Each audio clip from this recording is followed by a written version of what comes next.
Hi hello അപ്പോൾ എല്ലാവർക്കും ഇന്നത്തെ വീഡിയോയിലോട്ട് സ്വാഗതം. ഡ്യൂട്ടി കഴിഞ്ഞ് വരുമ്പോഴേ കുറച്ച് ചിക്കൻ അങ്ങോട്ട് വാങ്ങി ചില്ലി ചിക്കൻ ഉണ്ടാക്കാനായിരുന്നു പ്ലാൻ കേട്ടോ. ഇവിടെ വന്നപ്പോൾ പ്ലാനൊക്കെ മാറി. അപ്പോൾ ചിക്കനൊക്കെ കഴുകി വൃത്തിയാക്കി അവിടെ മാറ്റി വെച്ചിട്ടുണ്ട്. ഇനി ഇതിലോട്ട് ഒരു അടിപൊളി മസാല ഉണ്ടാക്കിയെടുക്കുക. ഇഞ്ചി, വെളുത്തുള്ളി, സവാള, പച്ചമുളക്, തക്കാളി, ചെറിയ ജീരകം, വലിയ ജീരകം, തൈര്, മല്ലിയില, പുതിന ഇതെല്ലാം കൂടി ഇട്ടിട്ട് നല്ലോണം ഒന്ന് മിക്സിയിൽ അടിച്ചെടുക്കുക. എന്നിട്ട് ഇത് ആവശ്യത്തിന് ഉപ്പിട്ട് കൊടുക്കുക. ചിക്കനിലോട്ട് പൊടികളായിട്ട് മുളക് പൊടി, മല്ലിപ്പൊടി, മഞ്ഞപ്പൊടി, ഗരം മസാല, കുരുമുളക് പൊടി, കുറച്ച് കസൂരി മേത്തി, പിന്നെ നമ്മൾ അരച്ച് വെച്ച മസാല എല്ലാം കൂടി ഇട്ടിട്ട് നല്ലോണം അങ്ങോട്ട് മിക്സ് ചെയ്തിട്ട് ഒരു അര മണിക്കൂർ അങ്ങോട്ട് മാറ്റി വെക്കണം കേട്ടോ. ഫ്രിഡ്ജിലോട്ട് അങ്ങോട്ട് മാറ്റി വയ്ക്കുക. പിന്നെ ഇതാ നമ്മളെടുത്തു. ഇനി ഒന്ന് പാനൊക്കെ ഒന്ന് ചൂടാക്കിയിട്ട് ബട്ടറും എണ്ണയിലും കൂടിയിട്ടാണ് നമ്മളിതൊന്ന് പൊരിച്ചെടുക്കാൻ പോണത്. നല്ല അടിപൊളി ടേസ്റ്റാണ് കേട്ടോ. ഒരു പ്രാവശ്യമെങ്കിലും ഇത് ഉണ്ടാക്കി നോക്കണം.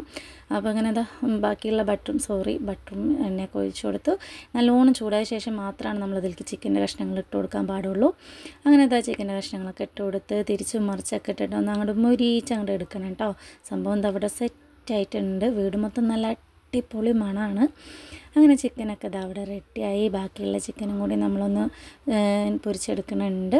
പിന്നെ ഇതിലോട്ട് കോമ്പിനേഷനായിട്ട് ഞാനിന്ന് കുബൂസാണ് കേട്ടോ എടുത്തിട്ടുള്ളത്. 2 പാക്കറ്റ് കുബൂസ് വാങ്ങിയിട്ടുണ്ടായിരുന്നു. ജസ്റ്റ് ഒന്ന് ആവിയേറ്റി എടുത്തു. പിന്നെ നമ്മുടെ മയോണൈസ്, അങ്ങനെ എല്ലാം സെറ്റായി കേട്ടോ. അപ്പോൾ അത്രയുള്ള വീഡിയോ ഇഷ്ടമായാലും ഒന്ന് ട്രൈ ചെയ്ത് നോക്കുക, സപ്പോർട്ട് ചെയ്യുക. Okay, bye Tata.